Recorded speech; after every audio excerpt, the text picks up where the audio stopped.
Diz que um semelhante ao Filho do Homem foi visto sobre uma nuvem, e ele estava com uma foice na mão. E um anjo veio e gritou: mete a foice, porque a seara da terra está madura.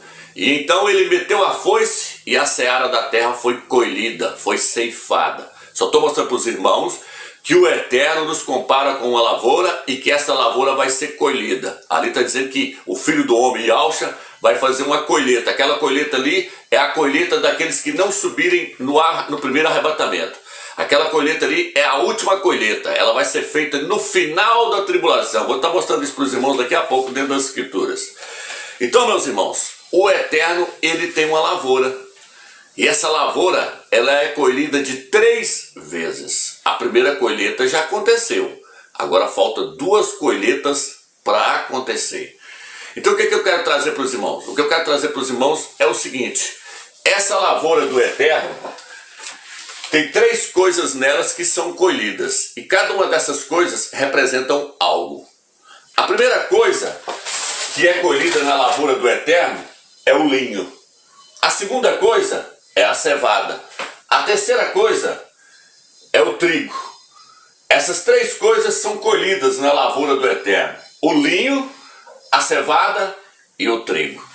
O linho já foi colhido, meus irmãos. Por quê? Porque a colheita acontece na ordem. Cada colheita acontece em uma ordem. O linho já foi colhido. Agora falta colher a cevada e o trigo. Romeus, o linho representa o quê? O linho representa Yahshua, o nosso Salvador. No livro de Daniel, no livro de Ezequiel, capítulo 9, diz que o Eterno falou para um homem vestido de linho que trazia na sua roupa um estojo, que trazia na sua cintura um estojo. E com esse estojo ele saía marcando a testa daqueles que não seriam mortos em Jerusalém, aqueles que não estavam debaixo de idolatria. Esse homem vestido de linho é Yahshua. Só estou mostrando para os irmãos que o linho representa Yahshua. Por isso que no livro de Daniel, capítulo 10, versículo 5, e Daniel, capítulo 12, versículo 6, diz que Daniel viu um homem vestido de linho do outro lado do rio Eufrates. Aquele homem é Yahshua. É por isso que no livro de Apocalipse, capítulo 19, diz que os vencedores, quando eles estiverem voltando com Yahshua, eles vão estar vestidos de linho branco puríssimo. O linho branco representa a justiça de Yahshua. Lá fala a justiça, o ato de justiça dos santos. Porém, o ato de justiça dos santos, ele vem de Yahshua Mashiach. E Yahshua é o nosso linho. Então, meus irmãos, o linho é Yahshua. Agora a próxima colheita é a colheita da cevada. Depois vai acontecer a colheita do trigo. Ok, meus irmãos? E o linho, meus irmãos, ele era colhido e ele era moído. E depois ele era colocado para secar. Quem é que foi moído por nós? Yahshua Mashiach. No livro de Isaías 53 fala que ele foi moído por nós. Então, o linho ele era colhido e ele era moído e era colocado para secar para depois fazer o tecido. Então, Yahshua é a primeira colheita do Eterno. Essa colheita já aconteceu. Yahshua já veio, já voltou para o céu. Já aconteceu essa colheita. Agora, a próxima colheita que vai acontecer é qual, meus? A colheita da cevada. Depois, a colheita do trigo. Agora eu quero mostrar quando é que essas 2 colheitas vai acontecer. Como é que eu vou mostrar isso para os irmãos?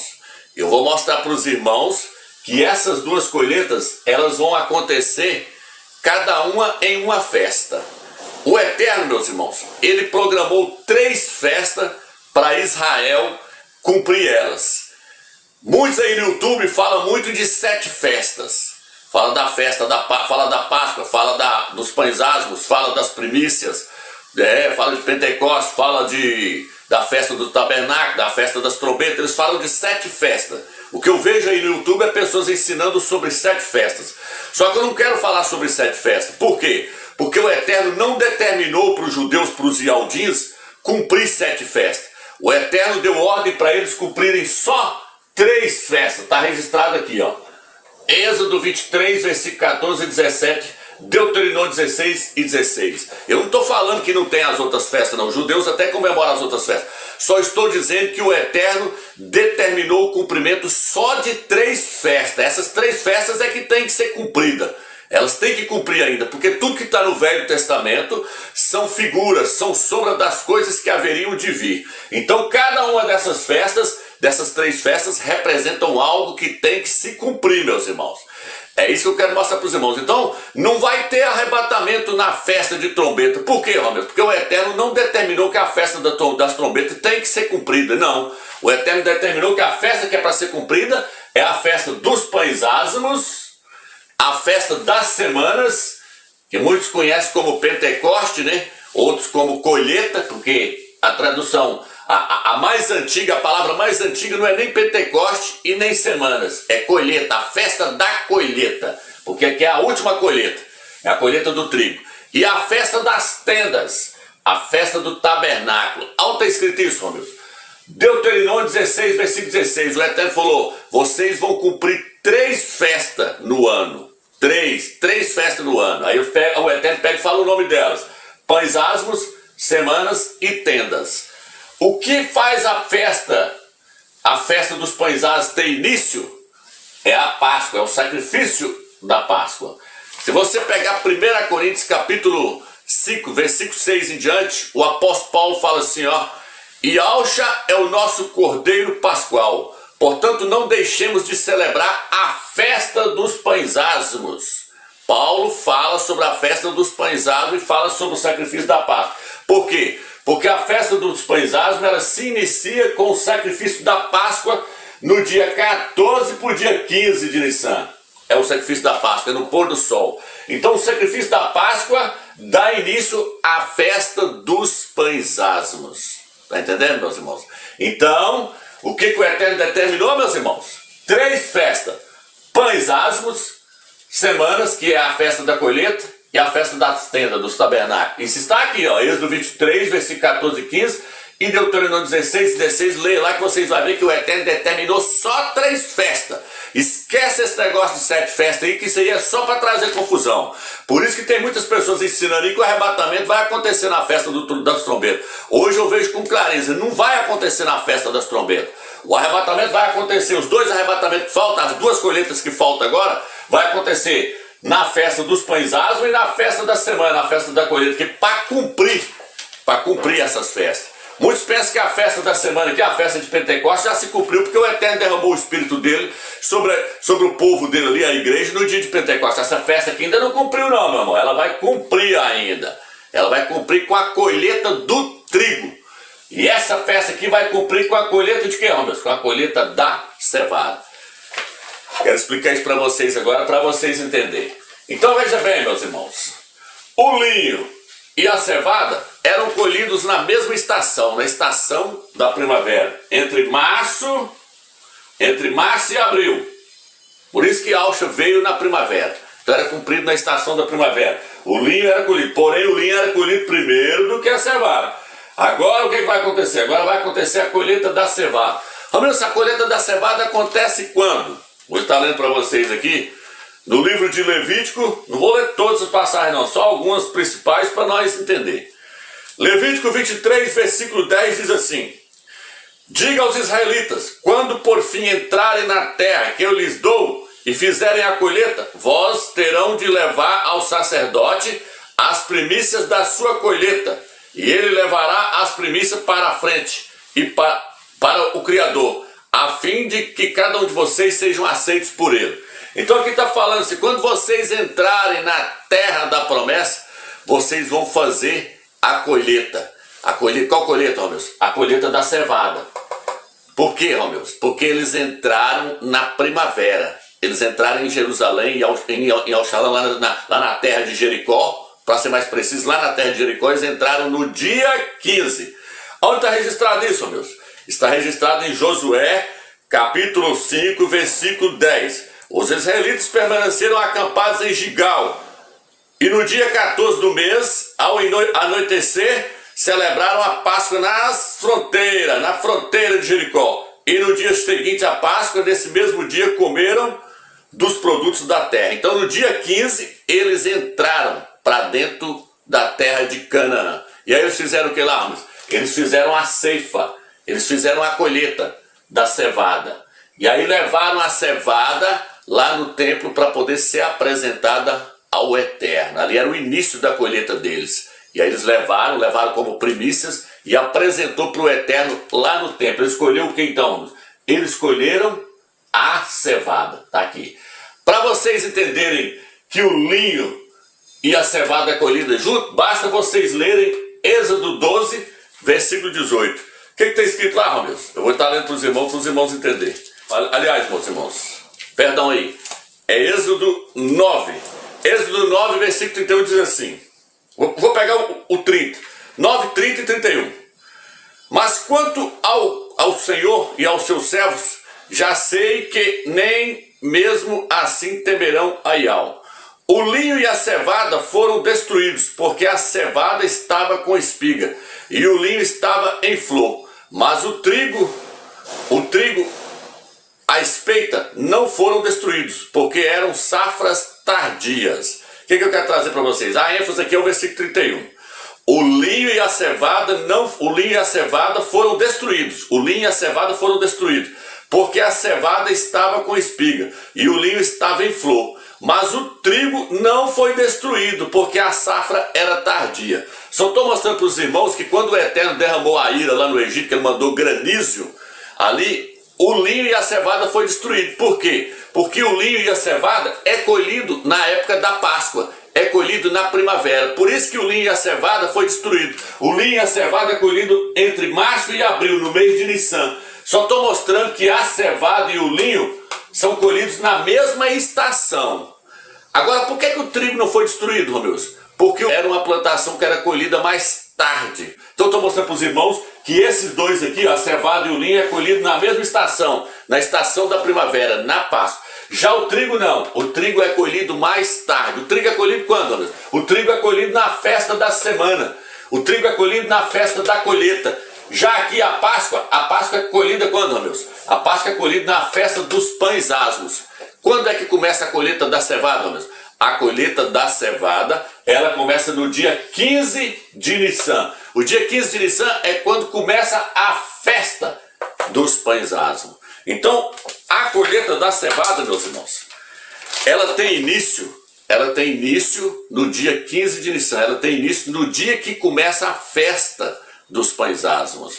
Por exemplo, meus irmãos, Ruth, no livro de Ruth, no capítulo 1 ali, se vocês lerem, vocês vão ver que Ruth chegou na primavera, Ruth chegou na primavera no início da colheita da cevada.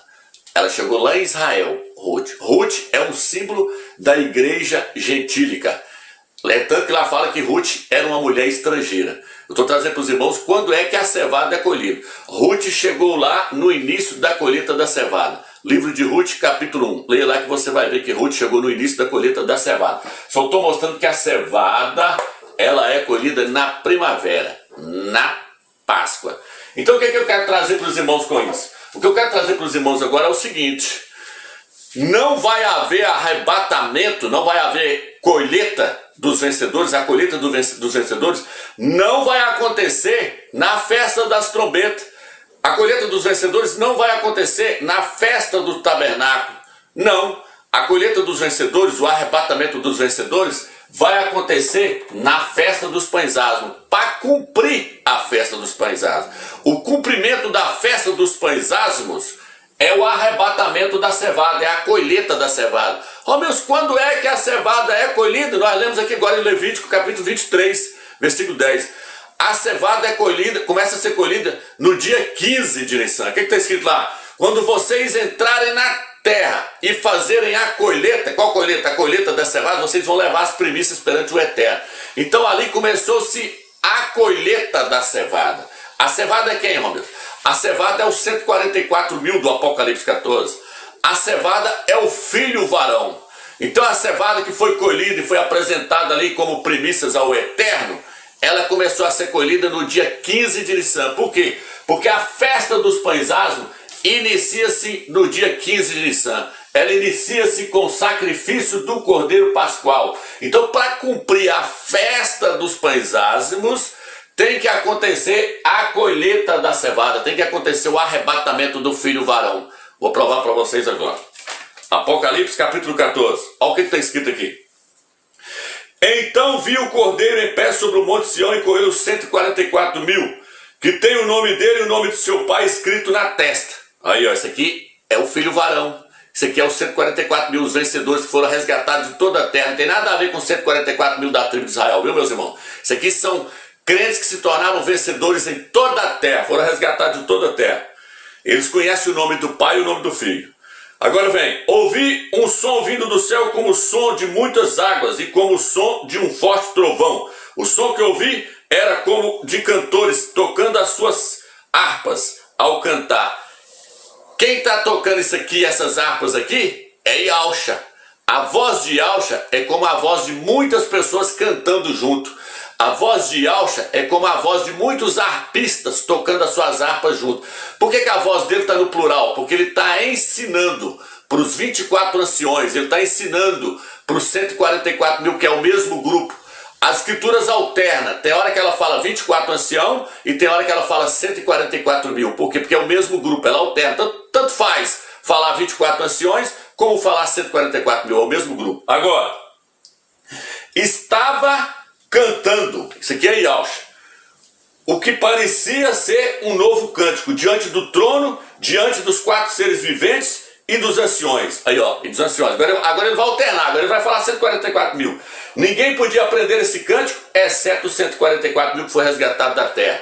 Quem que aprendeu o cântico, meus? Os 144.000. Só que lá no capítulo 5 fala que quem aprendeu o cântico foi os 24 anciões, mostrando que é o mesmo grupo. Mas o que eu quero pegar no texto aqui não é isso, irmãos. É o versículo 4 agora.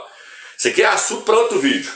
Esses são os que não se contaminaram com mulheres. Eles não se contaminaram com mulheres. Ó, meus, o que é isso? Eu já falei isso em vários vídeos. Mulheres são igrejas, são denominações. Por que ele não se contaminou com mulheres? Porque as mulheres, elas fermentam o evangelho do Mashiach, elas corrompem com falsa doutrina. O que está escrito lá no livro de Lucas? O reino dos céus é semelhante a 3 medidas de fermento que uma mulher tomou e misturou no meio da farinha, o evangelho, até que tudo ficasse fermentado. Então essas mulheres aqui, essas igrejas evangélicas, essas denominações, elas fermentam o evangelho. Elas fermentam com idolatrias, com falsa doutrina. Então está dizendo aqui que os 144.000 não se contaminou com elas. Olha o que acontece aqui agora aqui, ó. Não aceitou essas falsas doutrinas. Ó. Não se contaminou com mulheres, de fato são virgens, é a igreja virgem apresentada por Cordeiro, que o apóstolo Paulo falou assim, eu quero vos apresentar como uma virgem pura, a um só esposo, Yahusha Mashiach. Quem é essa virgem pura que Paulo falou que queria apresentar para ele para o casamento? Os vencedores, os 144.000. Agora, ó o que o texto diz, esses são os que estão seguindo o Cordeiro, para onde quer que ele vá. Estes são os que estão seguindo o Cordeiro para onde quer que ele vá. Foram comparados dentre os homens como primícias para o Criador e para o Cordeiro. Foram comprados como primícia. A cevada, Levítico capítulo 23, versículo 10 e 11, diz que a cevada foi apresentada ali como primícia. E é interessante que a cevada e Yahusha, o linho, são chamados de primícias. Os dois são chamados de primícias. Por quê? Porque os dois são colhidos antes do trigo. Se você ler 1 Coríntios capítulo 15, versículo 20, diz que Yahusha é a primícia dos que dormem. No versículo 23, fala da ressurreição, como é que ela vai acontecer. Fala, Yahusha, vírgula, as primícias, vírgula, depois os que são de Yahusha na sua volta. Porque vai haver agora 2 colheitas, vai haver 2 arrebatamentos e 2 ressurreições. Vai acontecer 2 colheitas e 2 ressurreições. A primeira ressurreição, ela acontece junto com a primeira colheita, que é a colheita da cevada. A segunda ressurreição, ela acontece junto com a colheita do trigo, junto com o arrebatamento que vai acontecer no final da tribulação. Não vou entrar nesse detalhe aqui para não trazer confusão para os irmãos, porque a meta aqui é mostrar a próxima colheita, quando ela vai acontecer. Quando é que vai acontecer a próxima colheita, Deus? A próxima colheita vai acontecer, ela tem início no dia 15 de Nissan. Por quê? Porque o Eterno falou, quando vocês entrarem na terra, eles entrou no dia 15 de Nissan. E fizerem a ceifa, fizerem a colheita. Qual colheita? A colheita da cevada. Então quando é que eles entrou? Eles entrou no primeiro dia da festa dos pães asmos. Dia 15 de Nissan. Então não tem arrebatamento fora do dia 15 de Nissan, fora da Páscoa e fora da primavera, não, meus irmãos. Vocês lembram agora, quando eu trouxe aquele estudo todo mostrando a revelação do Eterno, o ano passado, falando, ó, Israel é uma tipologia da igreja do Mashiach que está no Velho Testamento. É tanto que Israel é chamado de congregação. Fala que a congregação se reuniu. Se você pegar essa Bíblia aqui e umas outras aí, vai estar escrito que lá no livro de 1 Coríntios fala assim, lá na outra está assim, a igreja que está em Corinto. Nessa aqui não, nessa aqui está a congregação que está na cidade de Corinto. Porque a palavra correta não é nem igreja, é congregação. Só estou mostrando que o Israel do Velho Testamento é uma tipologia da igreja de Yahshua do Novo Testamento. Então lá no Velho Testamento o que aconteceu? Israel, a congregação do Eterno lá no Velho Testamento, foram libertos do Egito no dia 15 de Nissan. Está registrado no livro de Números, capítulo 33. Fala que eles saíram no dia 15 de Nissan. E eles entraram na terra do descanso, na terra lá de Canaã, no dia do descanso, no dia 15 de Nissan. Está registrado em Josué, capítulo 5, versículo 10 em diante. Eles entrou no dia 15. Então eles saíram no dia 15, entrou no dia 15. Como Israel é uma tipologia da igreja do Mashiach, como tudo que está no Velho Testamento são sombra das coisas que há de vir, isso está registrado no livro de Colossenses, são sombra das coisas que há de vir, nós temos que apegar isso para nós. Israel era a congregação do Eterno no Velho Testamento, uma figura, um tipo da igreja do Mashiach. Faraó era um tipo de Satanás, representava Satanás. O Egito representava o mundo. Moisés representava Yahshua, o nosso líder. É tanto que lá fala assim, eles saíram do Egito, foram batizados, foram emergidos em Moisés. Olha aí, ó, comparando Moisés com Yahshua. Por quê? Porque no livro de Gálatas, capítulo 3, versículo 27, diz que nós fomos batizados, fomos emergidos em Yahshua. Fomos emergidos em Yahshua. A tipologia é tão tremenda que quando Moisés morre, aí vem outra pessoa para simbolizar Yahshua, para tipificar Yahshua. Qual é a pessoa que veio agora, amigos? Josué. Josué é que passou a liderar o povo. Quem é que introduziu o povo na terra de Canaã? Josué. Quem é que vai introduzir os filhos do Eterno lá na glória? Yahshua, o Mashiach. É tanto que o nome Josué no Velho Testamento está errado. O nome não é Josué, na nossa Bíblia está errado. O nome original é Yahshua. É o mesmo nome do Salvador. E ele tipificava Yahshua perfeitamente, porque não mostra nenhum defeito dele. Ele foi um homem que combateu os gigantes, passou por cima dos gigantes e introduziu aquele povo na terra do descanso, na terra da promessa.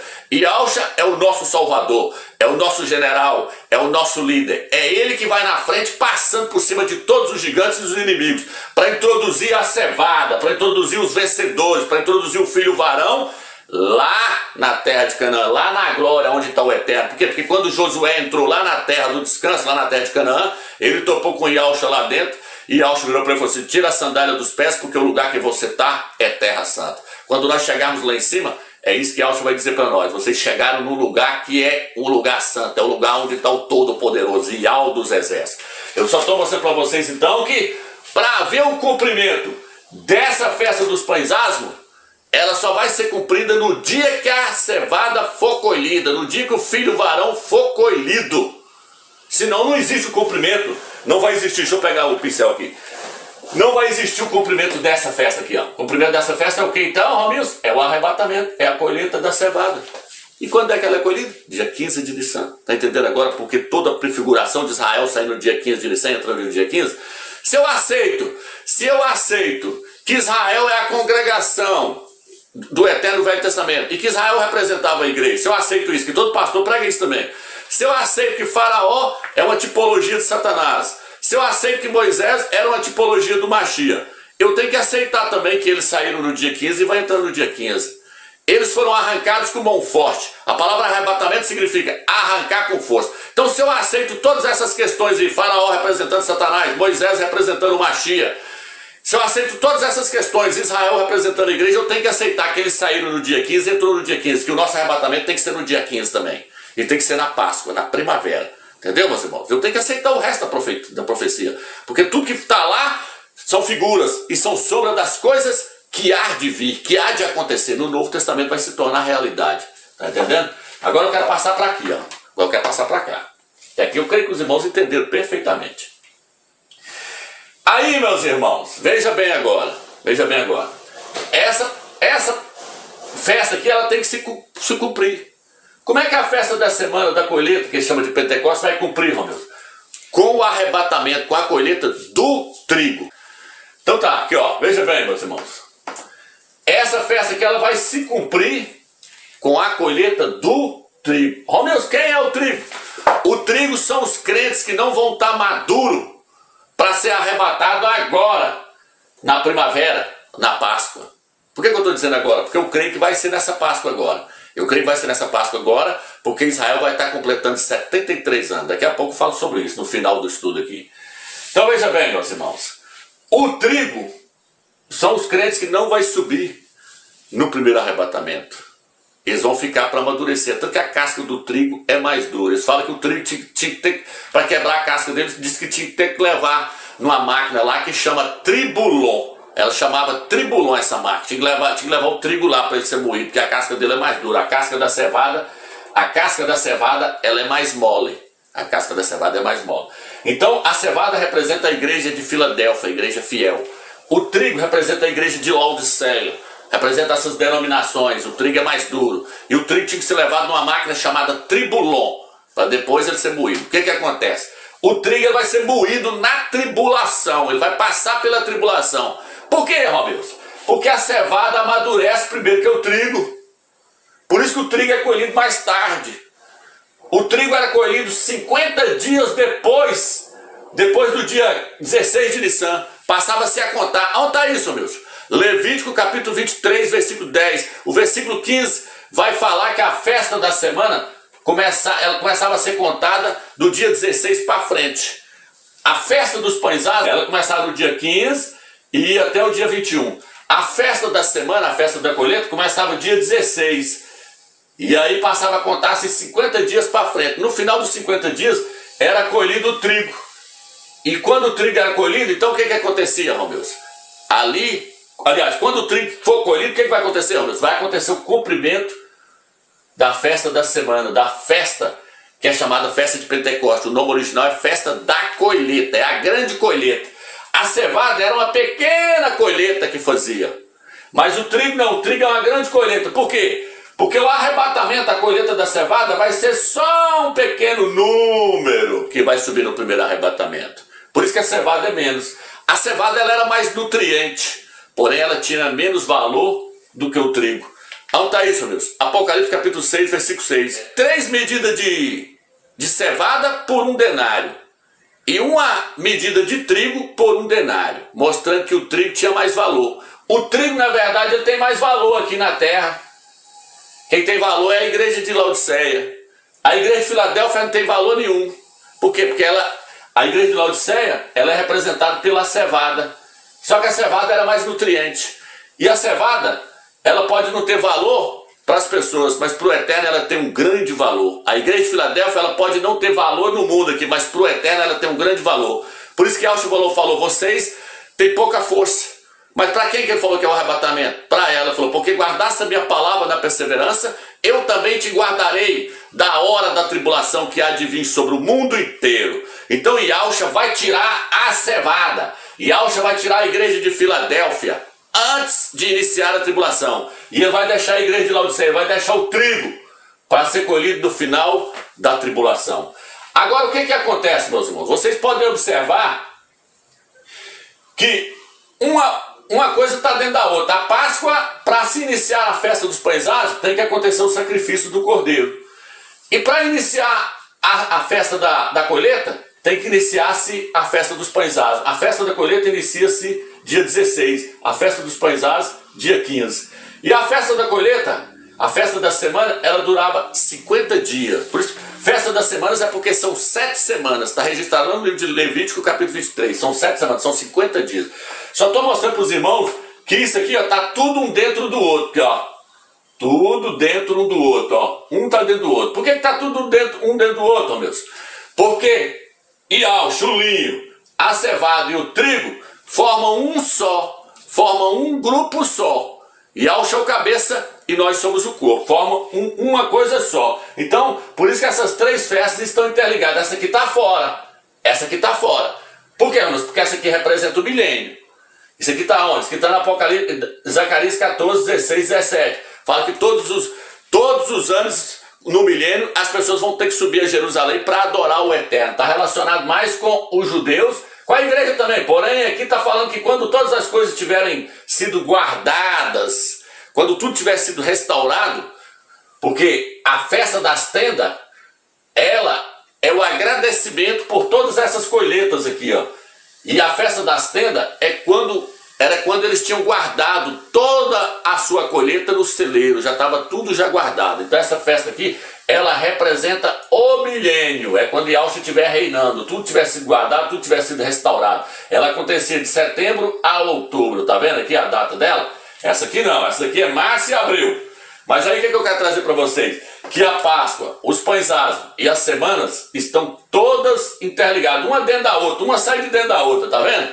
Por quê? Porque aqui, ó, a Páscoa é o cordeiro pascual, é Yahushua, é o linho. A cevada é os vencedores e o trigo são os derrotados. Porém, eles são derrotados, mas não significa que está fora do corpo do machista, está fora dessa massa, não. É tanto que se você ler, ó, se você ler Romanos 6, vou colocar a tradução na tela agora para vocês verem. Em Romanos capítulo 11, versículo 16, diz assim: se a parte da massa que é oferecida como primícia é santa, ou a parte da massa que é oferecida como primícia é santa, o restante da massa também se tornará santo, o trigo. Viu agora, meus irmãos? Então tudo tem uma ordem. Para nós sermos aceitos pelo Eterno, o linho teve que ser colhido. O cordeiro pascual teve que ser sacrificado para a cevada ser aceita. Agora, para o trigo ser aceito, a cevada tem que ser oferecida ao Eterno. Olha isso, amigo. Levítico capítulo 23 fala que a cevada foi colhida primeiro. E ela foi colhida oferecida como primícia para que eles fossem aceitos, os ialdinhos. Aquilo ali é uma tipologia que o Eterno está deixando para nós. Para o trigo ser aceito, a cevada vai ter que ser oferecida primeiro, antes da tribulação. O que eu quero trazer para vocês? Yahushua se tornou o vencedor, o cordeiro se tornou o vencedor para a cevada. Agora a cevada está se tornando vencedor para o trigo. Está entendendo, meus irmãos? Então Romanos capítulo 11, versículo 16. Vou colocar duas traduções aí para vocês verem. Na tela aí para vocês verem. Então Romanos está lá. Se a parte da massa, a cevada, é santa, o restante da massa, o trigo, os crentes que ficou para trás, vai se tornar santo. Quando, Romeu? Na tribulação. Então, meus irmãos, é seríssimo quando eu digo para vocês que o crente tem que chegar à maturidade. Paulo virou no livro de Efésios e falou assim: eu quero que vocês não sejam como criança, levados por todo o vento de doutrina. Vocês devem chegar à estatura do perfeito varão. Efésios 4, versículo 13. O que é chegar à estatura do perfeito varão? É chegar à maturidade. Algumas traduções falam desse jeito: eu quero que vocês cheguem à maturidade do perfeito varão. Então o crente ele tem que amadurecer, ele tem que crescer espiritualmente, para ele poder fazer parte da cevada. Porque na hora que Yahushua for colher agora, ele só vai colher aquilo que está maduro.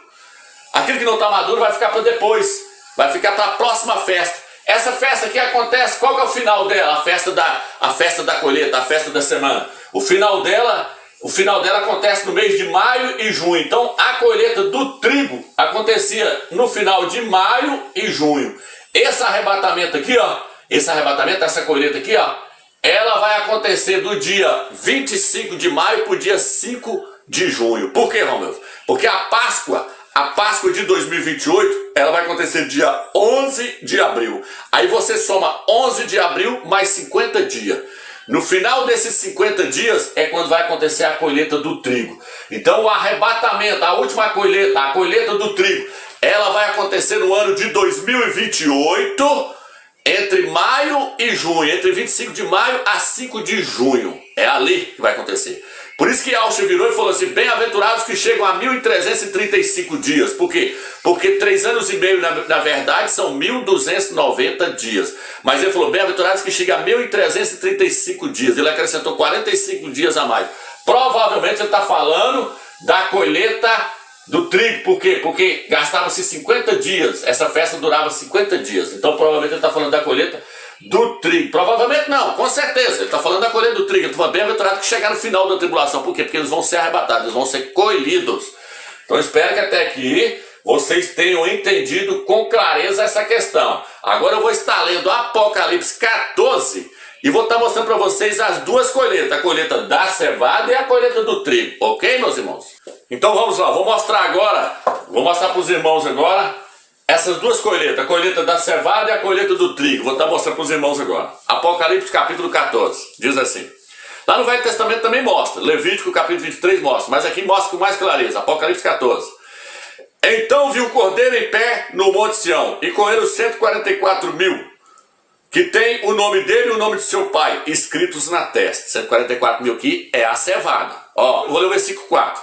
Esses são os que não se contaminaram com mulheres, de fato são virgens. Esses são os que estão seguindo o cordeiro, para onde quer que vá. Foram comprados, alguns outros falam, foram resgatados.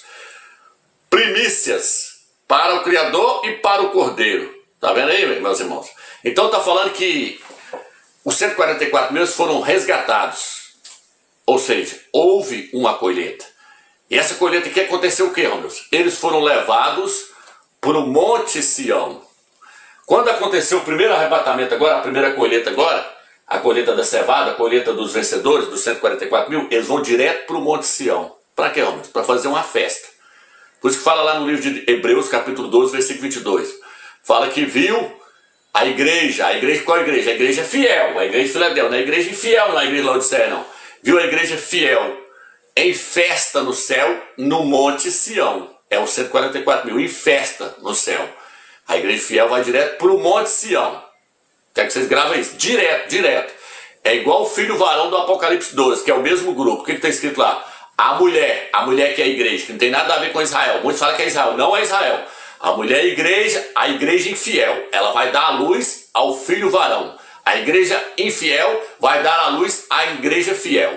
Aí o que acontece? Lá fala assim, Apocalipse 12, versículo 5. E o filho varão foi arrebatado para o seu trono. O filho varão não é Jesus, não é Yahusha, não é Yahusha. O filho varão é um grupo de vencedores, é os 144 mil. É tanto que no versículo 11 fala assim, eles quem? O filho varão, está no plural. Eles o venceram graças ao sangue do cordeiro. Venceu quem? Venceu a Satanás, venceu o mundo. Graças ao sangue do cordeiro, porque não amaram a sua vida da alma até a morte. Então fala, mas o importante que é isso, ó, o filho varão foi arrebatado para o trono. Ele não é arrebatado para as nuvens não, irmãos. Ele é arrebatado para o trono, para o Monte Sião. Ele vai direto para lá. Esse é o primeiro arrebatamento, essa é a primeira colheita. Na primeira colheita, ela já é colhida lá direto para o templo. Ela vai direto para o templo do Eterno, ela vai direto para o Monte Sião, direto para o trono. Essa é a primeira colheita. Agora, irmãos, o que vai acontecer então quando eles forem resgatados como primícia? Quando a cevada for colhida como primícia? O que vai acontecer, irmãos? Aí vai começar o versículo 6 agora. Vi outro anjo voando pelo meio do céu e ele tinha as boas novas eternas para declarar aos que moravam na terra. Aí vai começar a pregar o evangelho para todos que habitam na terra. Ele dizia em alta voz, temam o Criador e dê-lhe glória, porque chegou a hora do seu julgamento. Assim adorem aquele que fez os céus e a terra. Ele vai pregar para adorar aquele, não é para adorar a trindade, não, três, não é para adorar aquele que fez os céus e a terra, Yahweh dos exércitos. Foi ele que fez, por meio de Yahweh. A seguir veio outro anjo, o segundo dizendo, caiu a grande Babilônia, aquela que fazia todas as nações beber do vinho da paixão da sua prostituição. Aqui agora já entrou para dentro da tribulação. Depois que acontece o arrebatamento, começa a tribulação, o arrebatamento, a colheita do cevado. Só estou mostrando para os irmãos que começou a tribulação. Aí ele vai dizer, caiu a grande Babilônia. A Babilônia aqui é todo o sistema da cristandade, do cristianismo. Caiu as denominações evangélicas, caiu a igreja católica, caiu esse sistema que enganou todas as nações durante muito tempo, pregando trindade, pregando esse nome pagão Jesus, que significa porco. Tudo isso vai cair na tribulação, porque as duas testemunhas vão vir pregar lá em Israel, e a voz dela vai alcançar o mundo inteiro, através da televisão e através da internet. E elas vão pregar o quê?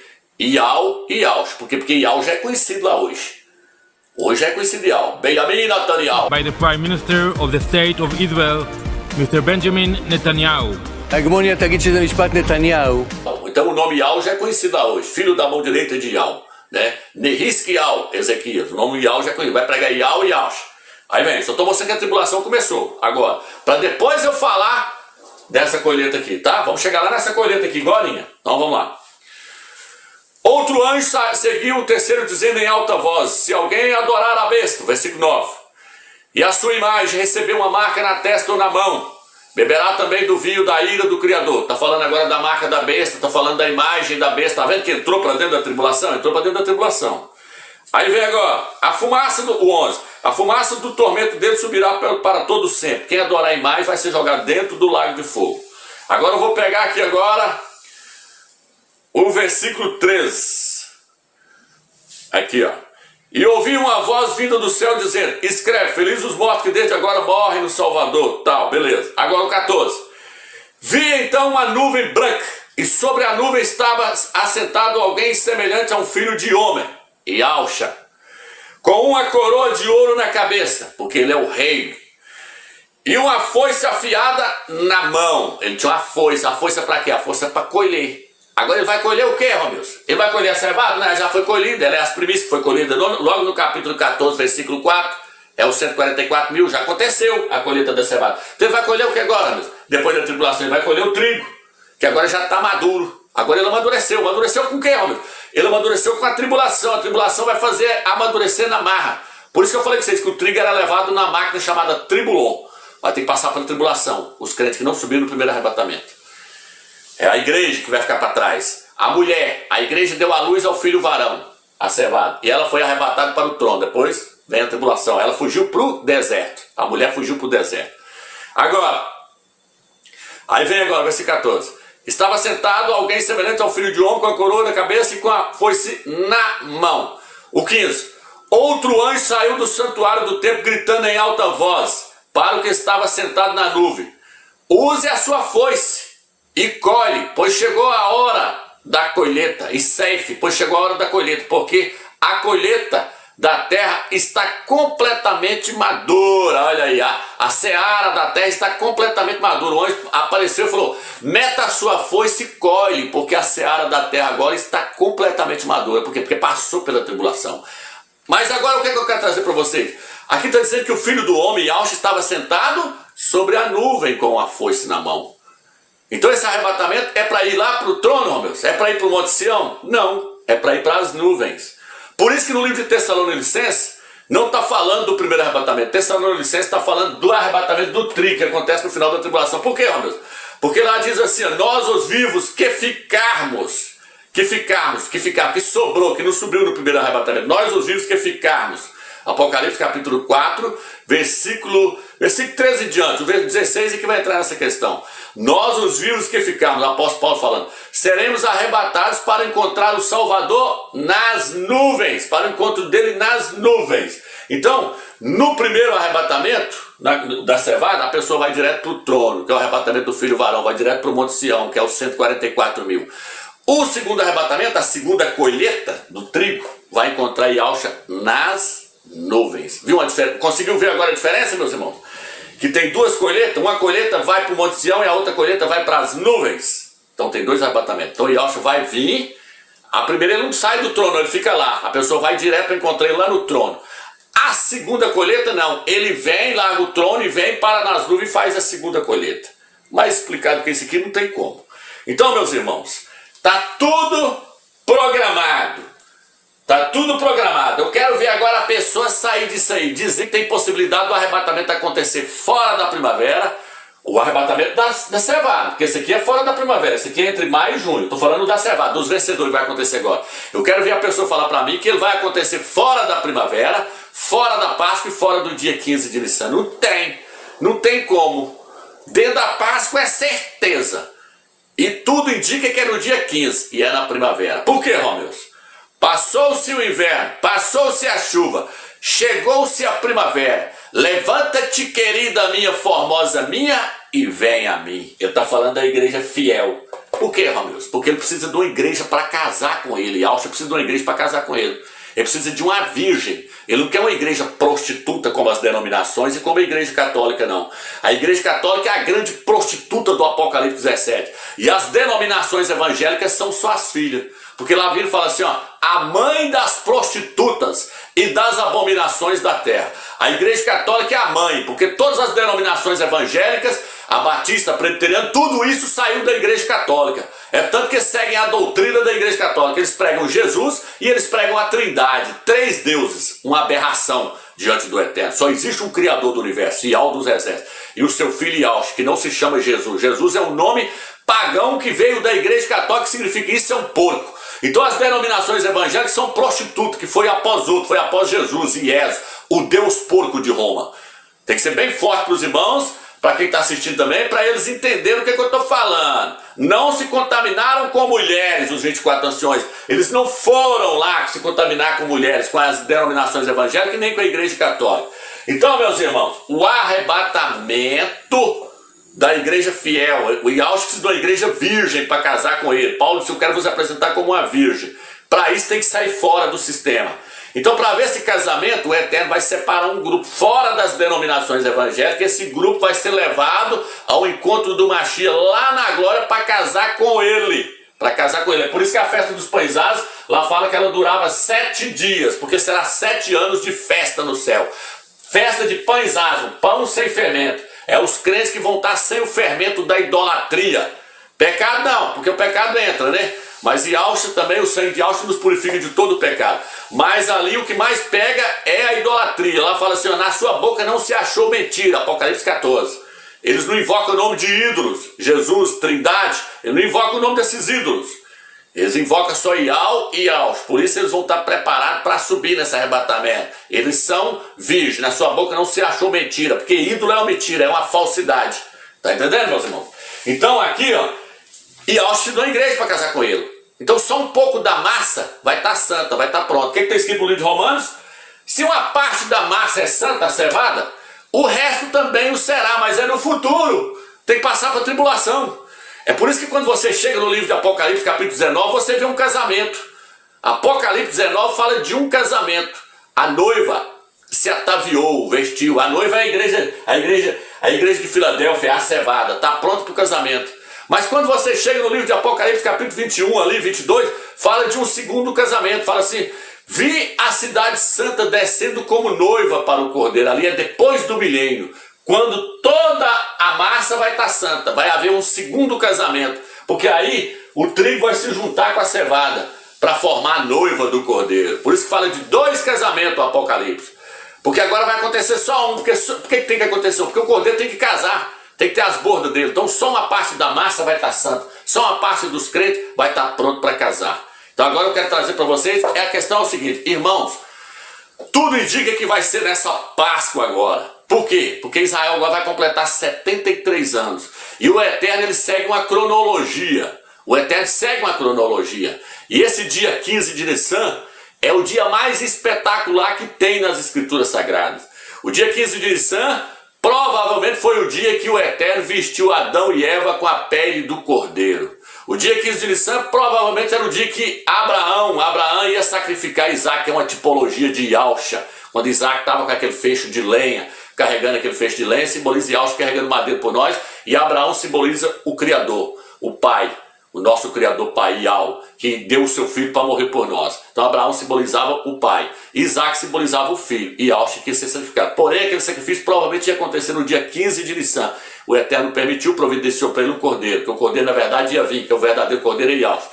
Depois, a libertação do povo de Israel no dia 15 de Nissan, lá na Terra Santa, foi a libertação deles, saindo do Egito. Nós vamos sair do Egito, sair daqui. No dia 15, tudo indica que é no dia 15. E eles entraram na terra do descanso no dia 15. As 70 semanas do decreto foi no mês de Nissan, e provavelmente no dia 15 de Nissan. E Alcha morreu no dia 15 de Nissan. Ali os judeus, os Yaldins, romperam com o Eterno quando eles mataram o filho dele. Espiritualmente eles romperam com o Eterno. Agora fisicamente o Eterno cortou a figueira, Israel, no dia 15 de Nissan. No dia 15 de Nissan, no mês de Nissan, os romanos chegaram lá na guerra de Massada, lá em Israel, onde estava tendo a última resistência dos judeus, dos Yaldins, no monte de Massada. O Eterno providenciou, porque o Eterno segue uma cronologia. Eles poderiam ter chegado em qualquer mês do ano. O ano tem 12 meses, mas eles chegaram no mês certo, no mês de Nissan. E eles poderiam ter cortado a figueira, ter destruído Israel em qualquer dia, em qualquer um dos 30 dias de Nissan, mas não. Eles entraram lá dentro mesmo, conseguiu adentrar lá dentro do monte, subir o monte, adentrar o monte Massada no dia 15 de Nissan, porque o Eterno segue uma cronologia. O Eterno falou, vocês rejeitou o meu filho no dia 15 de Nissan, a figueira vai ser cortada agora, vocês vão ser cortados no dia 15 de Nissan. Então, meus irmãos, tudo nos mostra que a tribulação vai começar agora, dia 15 de Nissan, na Páscoa, quando aconteceu o arrebatamento da cevada. Tá entendendo? Por quê, Romeus? Porque a cevada era colhida no primeiro dia da festa dos pães asmos, no dia 15 de Nissan. Igual o Flávio José falou, os romanos entraram lá no primeiro dia da festa dos pães asmos, no dia 15 de Nissan. Então esse dia 15 de Nissan é tremendo. Eu acredito que vai ser esse ano, meus irmãos. Por quê? Porque senão a parábola da figueira vai cair em descrédito. A parábola da figueira é uma das profecias mais tremendas que tem dentro das Sagradas Escrituras. É a espinha dorsal de todas as profecias. E uma parte dela já se cumpriu quando o Eterno expulsou Israel para fora deles, e expulsou Israel, cortou a figueira, expulsou para fora do país deles, e falou com eles, no final dos tempos eu vou trazer vocês de volta. E Yahshua virou e falou assim, fica de olho aí no brotar da figueira. E Yahshua falou assim, quando o brotar da figueira acontecer, essa é a última geração. Ele falou, em verdade vou dizer, não vai passar essa geração. Lá atrás o Eterno mostrou que uma geração é de 73 anos, quando ele cortou a figueira. O Eterno cortou a figueira no ano de 73 depois de Yahshua, no dia 15 de Nissan. Agora Israel está completando 73 anos. E Yahshua falou, não vai passar essa geração. Então, como os irmãos viram aí, o Eterno nos deu a revelação de que o arrebatamento ele tem que acontecer no dia 15 de Nissan. Por quê? Porque o Eterno nos revelou que Israel saiu no dia 15 de Nissan do Egito e entrou no dia 15 de Nissan na terra do descanso. O Eterno nos mostrou que no dia 15 de Nissan foi feita a colheita da cevada. E o Eterno nos mostrou que cada dia 15 de Nissan iniciava-se uma semana de Daniel e terminava-se uma semana.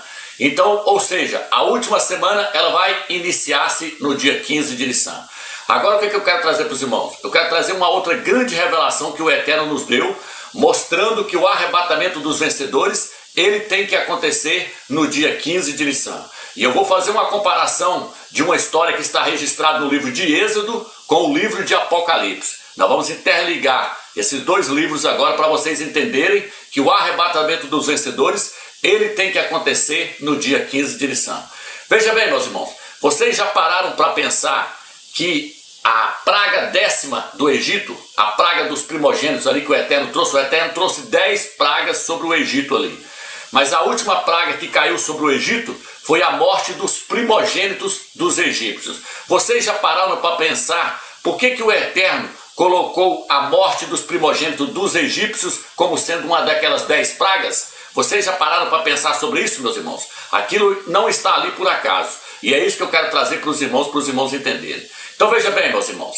A 10ª praga que o Eterno mandou sobre os egípcios foi a morte dos seus primogênitos. E aí eu quero trazer para os irmãos o seguinte.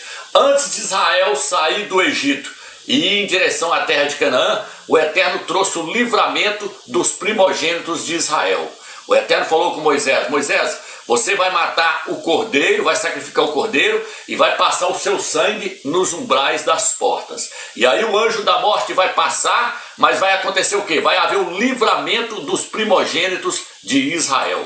Porém, os primogênitos dos egípcios irão morrer. Por quê? Porque eles não tinham o sangue do cordeiro nos umbrais das portas. O anjo da morte ia passar, mas a casa que tivesse o sangue do cordeiro nos umbrais das portas, não iria morrer nenhum daqueles primogênitos. E isso aconteceu. Morreram todos os primogênitos dos filhos dos egípcios. Inclusive o filho do faraó, seu primogênito, ele morreu. Então, meus irmãos, veja bem o que eu quero trazer para os irmãos. Eu mostrei vários vídeos meus que o filho varão do Apocalipse 12, ele é o primogênito. Ele é o primogênito que vai ser arrebatado antes da tribulação. O filho varão do Apocalipse 12 é o primogênito. O primogênito é o filho mais velho, é aquele que é mais maduro. Então veja bem, irmãos, eu quero trazer essa história para os irmãos ver a revelação do Eterno, quanto ela é tremenda. Então tudo que está no Velho Testamento são sombra das coisas que há de vir. Lá no Egito teve o livramento dos primogênitos graças ao sangue do Cordeiro. Em Apocalipse capítulo 12, versículo 11 diz assim, eles o venceram graças ao sangue do Cordeiro. Lá eram vários primogênitos que foram livrados. Em Apocalipse usa-se a palavra no plural. Eles o venceram graças ao sangue do Cordeiro. Lá tinha o Cordeiro. No Novo Testamento, em Apocalipse também, em Apocalipse 12, aparece o Cordeiro. Então veja bem, meus irmãos, tudo que está lá no Velho Testamento, no livro de Êxodo, está no livro de Apocalipse. Os primogênitos lá do livro de Êxodo é uma sombra dos primogênitos que estão no livro de Apocalipse, capítulo 12. E aí, Romilson? E aí é o seguinte, meus irmãos, o que eu quero trazer para os irmãos? O livramento deles aconteceu no dia 15 de Nissan. O Eterno falou com Moisés: você vai sacrificar o cordeiro e vai passar o sangue nos umbrais das portas. E à meia-noite o anjo da morte vai passar. Mas quando foi que aconteceu aquele livramento, ó meus? Dia 15 de Nissan, porque o dia para eles lá muda-se depois das 18 horas. Então, à meia-noite já era 15 de Nissan. Então, o livramento dos primogênitos lá aconteceu no dia 15 de Nissan. E o livramento do primogênito, do filho varão do livro de Apocalipse, capítulo 12, vai acontecer no dia 15 de Nissan. Porque foi no dia 15 de Nissan que o cordeiro, Yahshua Mashiach, morreu lá em Jerusalém. Tá entendendo, meus irmãos? Então, a questão da profecia, estou trazendo para vocês aqui mais uma revelação tremenda do Eterno. Aqueles primogênitos não estão ali por acaso, meus irmãos. A história dos primogênitos ali, do livramento deles ali, é uma revelação que o Eterno deixou para revelar agora nesse último momento. No momento que o filho varão está para sair da terra, para receber o livramento. O anjo da morte ia passar. Nós não estamos vendo aí a morte chegando aí através desse vírus aí, a morte não está chegando. E no livro de Apocalipse, capítulo 6, não fala do cavaleiro lá que fala que abriu o selo, o quarto selo, e apareceu um cavaleiro, o seu cavaleiro chamava-se morte. Então, antes da morte chegar, antes da tribulação começar, o que tem que acontecer, Rômulo? Tem que acontecer o livramento dos primogênitos. Tem que haver o arrebatamento do filho varão. É por isso que no livro de Hebreus, capítulo 12, versículo 22, diz assim: vi a igreja dos primogênitos no céu em festa. Então, irmãos, a história está se repetindo. Lá era apenas uma figura, agora está acontecendo na realidade. Por isso Paulo falou, tudo que está lá, tudo que aconteceu no Velho Testamento são sombra das coisas que há de vir. Então agora nós temos mais uma revelação do Eterno. A primeira é qual que eu mostrei para os irmãos? Israel saiu no dia 15 de Nissan e entrou no dia 15 de Nissan na terra da promessa. A cevada, ela foi colhida no dia 15 de Nissan, quando eles entrou na terra do descanso. As 70 semanas iniciavam-se no dia 15 de Nissan e terminavam-se no dia 15 de Nissan. Então a última semana, ela vai iniciar agora no dia 15 de Nissan. E agora mais essa revelação tremenda. Os primogênitos obtiveram seu livramento no dia 15 de Nissan, mostrando que o filho varão do Apocalipse, ele tem que receber o livramento no dia 15 de Nissan. É por isso que no livro de Apocalipse 14 fala, viu 144 mil no Monte Sião com o Cordeiro. E lá diz o que? Eles foram resgatados. Então, meus irmãos, o dia 15 de Nissan é o dia do Cordeiro. É por isso que no Apocalipse capítulo 12 fala que eles o venceram graças ao sangue do Cordeiro. É por isso que em Apocalipse capítulo 19 fala, bem-aventurados que são convidados às bordas do Cordeiro. Quando é que é o dia do Cordeiro? Dia 15 de Nissan, porque o Cordeiro foi sacrificado no dia 15 de Nissan. Esse é o dia do livramento dos primogênitos. Veja bem o quanto essa questão do primogênito é tremenda, meus irmãos. Em Êxodo capítulo 13, versículo 13, diz assim, todo o primogênito da jumenta, porém tu o resgatarás com um cordeiro. Aqui está dizendo que todos os primogênitos de uma jumenta teriam que ser resgatados junto com o cordeiro. Mas quando é que isso acontece? No dia do cordeiro. Então esse jumentinho primogênito de todos os outros jumentos, tem um que é primogênito. Aqueles que eram primogênitos tinham que ser resgatados junto com o cordeiro. Mas quando, Romilson? No dia do cordeiro. Quando é que o cordeiro foi sacrificado por nós? Foi no dia 15 de Nissan que Yahshua, o cordeiro do Eterno, morreu por nós. Então é nesse dia que o jumentinho primogênito é resgatado junto com o cordeiro. Por isso que lá no Velho Testamento, lá no Egito, houve o livramento dos primogênitos no dia em que o cordeiro foi sacrificado. Tá vendo aí, meus irmãos, a seriedade da questão? Só tem arrebatamento então dia 15 de Nissan, que é o dia do cordeiro. Essas três colheitas do Velho Testamento, meu irmão, o linho, a cevada e o trigo, estão registradas também no Novo Testamento. O apóstolo Saulo, no livro de 1 Coríntios, capítulo 15, versículo 23, olha o que ele diz. Ele diz assim, cada um, porém, por sua própria ordem, ou seja, cada um na sua categoria. E aí aqui agora ele vai e mostra três categorias diferentes. Ele mostra três colheitas diferentes. Ele diz, o Mashiach, vírgula, as primícias, vírgula, e os que são do Mashiach na sua volta. Ou seja, o linho é quem? Yahshua Mashiach. As primícias é quem? A cevada. E os que são do Mashiach na sua volta é quem? o trigo. Então Paulo está mostrando as 3 colheitas do Velho Testamento em 1 Coríntios capítulo 15, versículo 23. Estarei de explicar para os irmãos aqui a questão do livro de Mateus, capítulo 24, versículo 36, onde diz que ninguém sabe o dia e nem a hora. Veja bem, meus irmãos, como eu mostrei em vários vídeos meus, o livro de Mateus e o livro de Marcos, eles têm muito fermento neles. O único livro que eu mostrei que é confiável ali é o livro de Lucas. Desses 3 evangelhos aí, é o livro de Lucas. Porque Lucas falou que fez uma acurada investigação para depois relatar toda aquela história. Já Mateus e Marcos tem muita coisa ali que não bate. Igual, por exemplo, Mateus fala que Yahshua ia ficar 3 dias, 3 noites no coração da terra. Porém, Yahshua morreu na sexta, ficou a noite da sexta, a noite do sábado e ressuscitou domingo de manhã. Ficou faltando uma noite. Então, só estou dando um exemplo que aquele livro ali, ele é cheio de contradições. Por exemplo, o livro de Mateus traz lá a virgem que deu à luz a um menino e colocou o nome dele de Emanuel. Miriam, nunca chamou Yahshua de Emanuel. Emanuel é o nome do anticristo, do antimachia. Então aquele livro está cheio de contradições. Então nós temos que nos basear no livro de Lucas.